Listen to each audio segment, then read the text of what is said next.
శారదమ్మకు తన కోడలు వనజ చేసే వంటలంటే చాలా ఇష్టం. వనజ భర్త రమేష్ కూడా తన భార్య చేసే వంటల్ని కోసరి కోసరి వడ్డించుకొని తింటూ ఉంటాడు. ఓ రోజు శారదమ్మ, ఒరేయ్ బాబూ, ఈరోజు నాకేదైనా రుచిగా తిందామనుందిరా. నా కోడలు పిల్ల చేసే ప్రతి వంట చాలా బావుంటుంది. ఈరోజు కొత్తగా ఏదైనా తినాలి, అదే ఆలోచిస్తున్నాను. ఆహా, అత్తకోడళ్ళు సరిపోయారు. వంటలతో ఓ ఆట ఆడుకుంటున్నారు కదా. అయినా అన్ని రుచి చూసేశావు కదా, ఇంకా కొత్తగా తినాలని ఎందుకనిపిస్తుందమ్మా? పోనీ ఈ పూటకు మాంసం ఏమన్నా తీసుకురమ్మంటావా? శివ శివా, కార్తీక మాసం కదా, మాంసం అస్సలు ముట్టనని నీకు తెలుసు కదరా బడుద్దాయి. అయ్యో, మర్చిపోయానమ్మా. సరే, ఇంతకీ నీకేం తినాలనిపిస్తుంది చెప్పు. అదే తెలియటం లేదురా. సరిపోయిందమ్మా, నువ్వు రాను రాను బాగా చాదస్తం చేస్తున్నావు. అలా శారదమ్మ రమేష్ మాట్లాడుకుంటూ ఉండగా అక్కడికి వనజ వస్తుంది. ఏంటి తల్లి కొడుకులేదో సీరియస్గా మాట్లాడుకుంటున్నారు? ఏం ఆలోచిస్తున్నారత్తయ్యా? మరేం లేదు వనజ, అమ్మకి రోజు కొత్తగా రుచిగా ఏదైనా తినాలనిపిస్తుందంట. కానీ ఏం తినాలో మాత్రం అర్థం కావటం లేదంట. అదే ఆలోచిస్తుంది. అదేనమ్మా అర్థం కావట్లేదు, కానీ రుచిగా ఏదైనా తినాలనిపిస్తోంది. అయితే ఆ విషయం నాకు వదిలేయండి అత్తయ్యా. మీరలా కూర్చోండి, నేనొక కొత్త వంటకం చేసి తీసుకొస్తాను అంటూ వనజ వంటగదిలోకెళ్ళింది.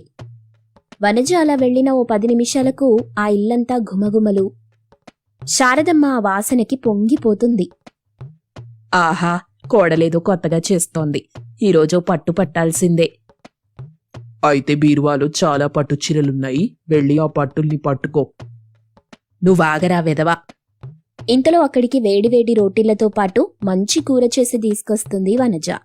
వాటిని చూసిన శారదమ్మ అస్సలాగలేకపోతుంది. మెల్లగా రోటీలను కూరలో ముంచి తింటూ రుచిని ఆస్వాదిస్తూ ఉంది. రమేష్ కూడా చెయ్యి కలుపుతాడు. ఇద్దరూ కడుపు నిండా తృప్తిగా తింటారు. వాళ్ళని చూసి సిగ్గుతో మురిసిపోతుంది వనజ. అమ్మాయి వనజ, ఇంత రుచిగా చేస్తావనుకోలేదమ్మా. స్వర్గంలా అనిపిస్తుంది. ఎంత బాగా వండావో. ఆ రోటీలు నోట్లో వేసుకోగానే అలా కరిగిపోతున్నాయి. కూరలో రోటీలు ముంచుకొని తింటూ ఉంటే ఆదిరిపోయిందమ్మా. అయితే నువ్వు కూడా ఆ కూరలో మునిగి స్నానం చేసేయమ్మా, ఇంకా బావుంటుంది. ఆపరా నువ్వు. ముందా మిగిలిన రోటీలు తిను, లేకుంటే నేను తినేస్తాను. అంత పని చెయ్యమా కమ్మోయి అంటూ రమేష్ తినే పనిలో పడ్డాడు. వాళ్ళని చూస్తూ వనజ ఆనందంగా నవ్వుకుంటుంది. ఇక ఆ తరువాత రమేష్ తయారై ఉద్యోగానికి వెళ్ళిపోతాడు. అమ్మాయి వనజ, ఈ మధ్య ఎందుకో వీడు చాలా ఇబ్బందిగా ఉంటున్నాడమ్మా. మన మధ్య సరదాగానే ఉన్నా కూడా లోపల ఏదో బాధపడుతున్నట్టు నాకు అనిపిస్తుంది. నీకు అలాగే ఉందా? అయ్యో, నేనంతగా గమనించలేదత్తయ్యా. నాకెప్పుడూ ఆయనలా కనిపించలేదే. అదేనమ్మా తల్లికి భార్యకి ఉన్న తేడా.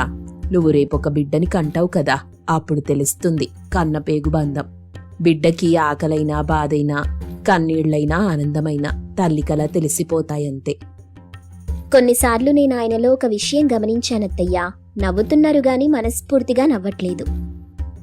అయితే ఒక పని చెయ్యమ్మా, రాత్రికి వాణ్ణడిగి విషయం ఏంటో కనుక్కో. అలాగే అత్తయ్యా. అలా అత్తకోడళ్ళిద్దరూ మాట్లాడుకున్నారు. ఇక రాత్రికి ఇంటికొస్తాడు రమేష్. కాస్త అలసటగానే ఉన్నా అమ్మ భార్య ముందు మాత్రం నవ్వుతున్నట్టు మొహం పెట్టుకుంటాడు. భోజనం చేశాక రమేష్ సమస్యను మెల్లగా అడుగుతుంది వనజ. ఏవండి, ఈ మధ్య ఎందుకనో మీరు చాలా బాధగా ఉంటున్నారు. నేను గమనించానులేండి. ఇంతకీ విషయమేంటి? నాతో చెప్పుకోవచ్చు కదా. మీ మనసులో భారం కాస్తైనా తగ్గుతుంది. నాకు చెప్పుకోనంత బాధగా ఉందా? ఇంతకీ విషయం ఏంటండి? అబ్బబ్బా, ఎందుకు వనజ అలా అడుగుతావు? ఆఫీస్లో పనెక్కువగా ఉంటుంది, బాగా అలసిపోతున్నానంతే. కాకపోతే ఒత్తిడనేది ఉంటుంది కదా, అందుకే నాకు ఈ ఉద్యోగం అస్సలు చేయబుద్ధి కావట్లేదు. ఆ విషయం మీతో చెప్పలేను. సంపాదించకుంటే ఇల్లు గడవదు. నా వల్ల మీరిద్దరూ ఇబ్బంది పడతారు. అందుకే చచ్చినట్టు ఉద్యోగం చేస్తున్నా. ఇక ఈ విషయం ఇంతటితో వదిలేయి. అమ్మకి మాత్రం అస్సలు చెప్పకు. నాకు బాగా నిద్రొస్తుంది. నిద్రలోకి జారుకుంటాడు రమేష్. వనజ మాత్రం తన భర్త గురించి ఆ రాత్రి ఆలోచిస్తూ ఉంటుంది. మరుసటి రోజు రమేష్ ఆఫీస్కి వెళ్ళాక తన అత్త శారదమ్మకు అసలు విషయం చెప్తుంది. శారదమ్మ కూడా చాలా బాధపడుతుంది. నిజంగా వాడిలా బాధపడుతున్నాడని మనకు తెలీదు కదమ్మా. పాపం, వాడి మనసులోనే దాచుకొని ఎంత ఇబ్బంది పడ్డాడో. ఈ రోజుల్లో అందరూ ఇలాగే ఉన్నారమ్మా. ఇష్టం లేని ఉద్యోగం చేస్తూ చాలా బాధ అనుభవిస్తున్నారు. అత్తయ్య, రాత్రంతా నేనొక విషయం గురించి ఆలోచించాను. మీరొప్పుకుంటే మనం ఒక పని చెయ్యొచ్చత్తయ్యా. ఏంటమ్మా అది? ఆయన చాలా ఇబ్బంది పడుతూ ఉద్యోగం చేస్తున్నారు. అందుకే నేను కూడా నా వంతుగా ఏదైనా చేద్దామనుకుంటున్నాను. ఇంతకీ ఏం చేద్దామనుకుంటున్నావమ్మా? నేను మన ఇంటి నుండే వంటలు చేసి అమ్ముదామనుకుంటున్నాను. ఎలాగూ నా వంటలు బాగానే ఉంటాయి. వాటి ద్వారా వచ్చిన డబ్బులు కొంతైనా మనకు ఉపయోగపడతాయి కదా. ఆహా, మంచి నిర్ణయం తీసుకున్నావు. రేపటి నుండే ఆ పని మొదలెడదాం. నేను కూడా నీకు సాయంగా ఉంటాను. అలా వనజ, శారదమ్మలు ఇంట్లోనే వంటలు చేసి అమ్ముదామనుకుంటారు. మరుసటి రోజు నుండి తమ వ్యాపారాన్ని ప్రారంభిస్తారు. మొదటి రోజు వనజ చాలా వంటలు చేస్తుంది, కానీ తినడానికి ఎవరూ అంతగా ఆసక్తి చూపించరు. ఏంటత్తయ్యా ఇలా అయింది? ఎవరూ రావటం లేదేంటి? మొదటి రోజు ఇలాగే ఉంటుందమ్మా, నువ్వేం కంగారు పడకు. అయినా మనం ఇలా షాప్ పెట్టినట్లు చాలా మందికి తెలియదు కదా. మెల్లగా ఒక్కొక్కరికి తెలుస్తుంది. ఒక్కసారి నీ వంటలు రుచి చూశారంటే ఇక మళ్ళీ మళ్ళీ మన దగ్గరికి పరిగెత్తుకు రావాల్సిందే. అలా శారదమ్మ తన కోడలికి నచ్చ చెప్తుంది. మరుసటి రోజు మళ్లీ కొన్ని వంటలు చేస్తుంది. కొంతమంది వచ్చినప్పటికీ అన్నీ సాధారణంగానే ఉన్నాయనంటారు. మళ్లీ వనజ డీలా పడిపోతుంది. ఇలా పదే పదే ఆలోచించకూడదమ్మా. మనకి తోచింది మనం చేసుకుంటూ పోవాలి. అప్పుడే కదా మనం అనుకున్నది జరుగుతుంది. సరే అత్తయ్య, ఇంకో 2-3 రోజులు చూద్దాం. ఈ వ్యాపారం బాగా సాగకుంటే ఆపేద్దాం అత్తయ్య. మరేదైనా చేద్దాం. అలాగేనమ్మా, నువ్వెక్కువగా ఆలోచించకు. ఇక ఆ రాత్రి వనజ చాలా బాధపడుతూ ఉండడాన్ని రమేష్ గమనిస్తాడు. ఏమైంది అలా ఉన్నావు? మీ వ్యాపారంలో ఏదైనా ఇబ్బంది వచ్చిందా? నేను ముందే చెప్పానుగా, నా వల్ల నువ్వు శ్రమపడొద్దని. ఇప్పుడిలా బాధపడుతుంటే చూడలేకపోతున్నాను. అలా అనకండి, నేను మీకోసమే చేశాను. కానీ అదంతగా వర్కౌట్ కాలేదండి. వ్యాపారం ప్రారంభించి 2 రోజులవుతుంది. జనాలొస్తున్నారు గాని ఇంకా కొత్తగా ఏదైనా చెయ్యాలంటున్నారు. వంటలు రుచిగానే ఉన్నాయన్నారు, కానీ కొత్తగా కావాలంట. నిజమే కదా వాళ్ళు చెప్పేది. మనం వ్యాపారం చేస్తున్నామంటే మనకంటూ ఏదైనా స్పెషల్గా ఉండాలి. కాకినాడ కాజాకు ఫేమస్, తిరుపతి లడ్డు ఫేమస్. అలా నువ్వు కూడా నీకంటూ ఏదైనా ఫేమస్ చేసుకోవాలి కదా. బాగా ఆలోచించు వనజా. అలాగేనండి, చాలా మంచి విషయం చెప్పారు. మొన్న ఆ రోటీలు చేసావు కదా, అవి చాలా బాగున్నాయి. ఆ రోటీల్లోనే ఇంకా కొత్తగా ఏదైనా ఆలోచించు. అలా మంచి సలహా ఇస్తాడు రమేష్. వనజ బాగా ఆలోచించిన తరువాత తనకొక మంచి ఐడియా వస్తుంది. ఆ మరుసటి రోజు ఉదయాన్నే తను అనుకున్నది చేస్తుంది. కుర్కురే రోటీ చేయటం వల్ల అక్కడికొచ్చిన వాళ్లంతా దాన్ని రుచి చూడాలనుకుంటారు. శారదమ్మకి కూడా ఆశ్చర్యం కలుగుతుంది. అరే, ఈ ఐడియా చాలా బాగుందమ్మా. కుర్కురే రోటీ రుచి అదిరిపోయింది వనజ.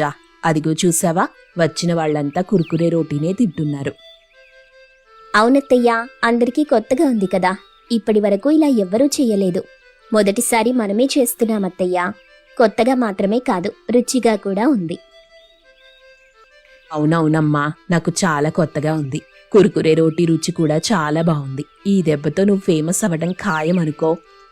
అలా కుర్కురే రోటీలు చేయటం వల్ల వనజ పేరు ఆ చుట్టుపక్కల ఎక్కువగా వినిపిస్తుంది. చాలా మంది కుర్కురే రోటీలు తినడానికి అక్కడికి వస్తుంటారు. మెల్లగా వనజ వ్యాపారం 3 పువ్వులు 6 కాయలుగా సాగుతుంది. చూస్తుండగానే కుర్కురే రోటీల బిజినెస్ పెరుగుతుంది. రమేష్ కూడా చాలా సంతోషంగా ఫీల్ అవుతాడు. వనజా, ఈ వ్యాపారం ఇంత బాగా సాగుతుందనుకోలేదు. కానీ మొదట్లో నువ్వు చాలా నిరాశపడ్డావు కదా. ఇప్పుడు చూడు ఎంత బావుందో.